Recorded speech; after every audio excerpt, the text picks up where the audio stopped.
And ఇప్పుడు గుడివాడ అభివృద్ధి ఎలా ఉందంటారు? గుడివాడ అభివృద్ధి ఎట్లా ఉందంటే మామూలు రోడ్లు వేయలేదండి. రోడ్లు మామూలుగా అభివృద్ధి అంటే బాగా అందరూ వాళ్ళు మార్పే కోరుకుంటున్నారు ఎవరైనా. ఈసారి గుడివాడగా కొత్త వ్యక్తి వచ్చారు, వెనిగళ్ళ రాము గారు అని. అలాగే పాత ఆయన నానిగారు ఉన్నారు, కూడా నానిగారు. వీళ్ళలో ఎవరు వస్తే బాగుంటుంది ఈసారి? ఎవరు వస్తాం అంటే జనాలు ఎవరు అభివృద్ధి చేస్తే వాళ్ళని కోరుకుంటున్నారండి. మీరు ఎవరిని కోరుకుంటున్నారు? మేమెవరు పని చేసేవాళ్ళని కోరుకుంటున్నాం. మేము అప్పుడు నుంచి తెలుగుదేశం అన్నమాట. వాళ్ళు వచ్చారు నాని గారు అయినా అంతకుముందు తెలుగుదేశంలో నుంచే కానీ వైసీపీలోకి వెళ్ళింది. మరి వైసీపీ ఆయన తెలుగుదేశంలోనే ఆయన ముందు పుట్టపోవటం మొత్తం నిలబెట్టుకుంది. ఆయన నిలబెట్టింది ఎన్టీ రామారావు గారు కానీ చంద్రబాబు నాయుడు గారు ఉన్నారు. అప్పుడు చంద్రబాబు ఆయనలో చేశాడు. మళ్ళీ ఆయన తిడత మొదలు పెడుతున్నాడు. మళ్ళీ ఆయన ఈరోజు అంటున్నాడు. మరి అందరూ ఒకటే కానీ వాళ్ళు ఆయన మరి ఆయన అన్నం పెట్టిన ఆయన తిట్టితే మరి ఎవరు సహించరుగా. బూతులు మా తిట్టమని ఎవరు అంటారని మా కమ్మోళ్ళనే తిడుతున్నారు. తిడుతుంటే ఆయన మరి అట్లా లెక్క చేస్తారు. ఇప్పుడు రాముగారు నాన్నగారు ఒకే సామాజిక వర్గం. మరి మీ రాముగారు ఎందుకు కోరుకుంటున్నారు మీరు? రాముగారు అభివృద్ధి గురించి కోరుకుంటున్నాడు. అభివృద్ధి కోరుకుంటున్నారు ఎవరైనా. అమరావతి ఆగిపోయింది జగన్ గారు వస్తాం. లేకపోతే చంద్రబాబు నాయుడు వస్తే అభివృద్ధి అమరావతి అయిపోయేది కానీ పోలవరం అయిపోయేది. ఏది ఒక సెంటు కూడా వేయలే. మేము పథకాలు ఇస్తున్నాం కాబట్టి జనాలు హ్యాపీగా ఉన్నారు అంటున్నారు జగన్ గారు. దాని గురించి మీరేమంటారు? జగన్ గారు అనుకుంటున్నాడు అంతే. ఆయన ఇస్తాడు 45,000 సంవత్సరాలకి ఇచ్చేస్తున్నాం, అంత సంతోషంగా ఉన్నారు అనుకుంటున్నారు.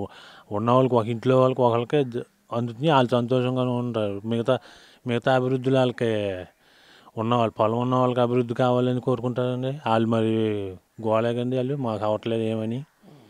ఇప్పుడు ఆక్వా కల్చర్ ఇంత దారుణంగా పడిపోవడానికి కారణం ఏంటి? ఆక్వా కల్చర్ అంటే అంత లంచగుండ్లు అవ్వాలి. ఇది వచ్చిన లంచగుండ్లు ఎక్కువైపోయింది.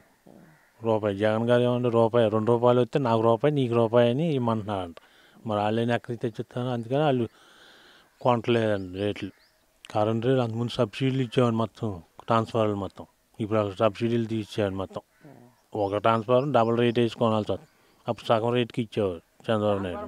కరెంట్ బిల్లు వాళ్ళు డబుల్ వస్తుందండి. రూపాయికి ₹2 వస్తుంది. చంద్రబాబు నాయుడు నాకు ఫ్రీకి ఇచ్చారు ట్రాన్స్ఫార్మర్. 18 స్తంభాలు బోర్ కరెంట్ వేసుకెళ్ళా. నాకు 5 లక్షలకి అయిపోయింది.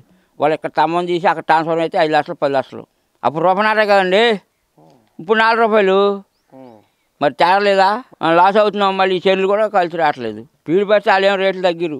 ఏం చేయాలంటే ఆక్కోవాలి కోలుకోవాలంటే ఏం చేస్తారో సత్తారు. ఇక అప్పుడు మొత్తం కొంతమంది రైతులు వదిలిపెట్టి వెళ్ళిపోతున్నారు. ఈ ట్యాంకీ రోడ్లో బజార్లో మొత్తం చెల్లు వదిలిపెట్టి వెళ్ళిపోతున్నారు. అడగండి, లీజుకి ఇచ్చారనుకోండి మీరు.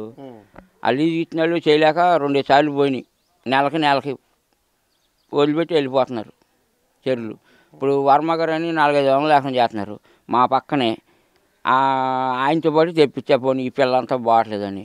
మళ్ళీ నాది పోయింది, ఆయన పోయినాక మళ్ళీ రెండోసారి ఇప్పుడు 110 ఎకరాలు మళ్ళీ వర్ష పెట్టినాయి. ఏమీ సుఖం లేదు. చెరువు లీజు చేసేవాళ్ళు లేరండి. సొంత వాళ్ళు ఏమైనా చేసుకుని నీళ్ళు ఒకటి సరిలేవు. ఆ బోర్ నీళ్ళే ఆ నీళ్ళలోనే వేసేస్తున్నారు బెల్లలు కొట్టి. మళ్ళీ అవి చచ్చిపోయినాక మళ్ళీ బీసింగ్ లాగేసి మళ్ళీ వేసేస్తున్నారు. మళ్ళీ అది ఒక తప్పు వచ్చేస్తుంది.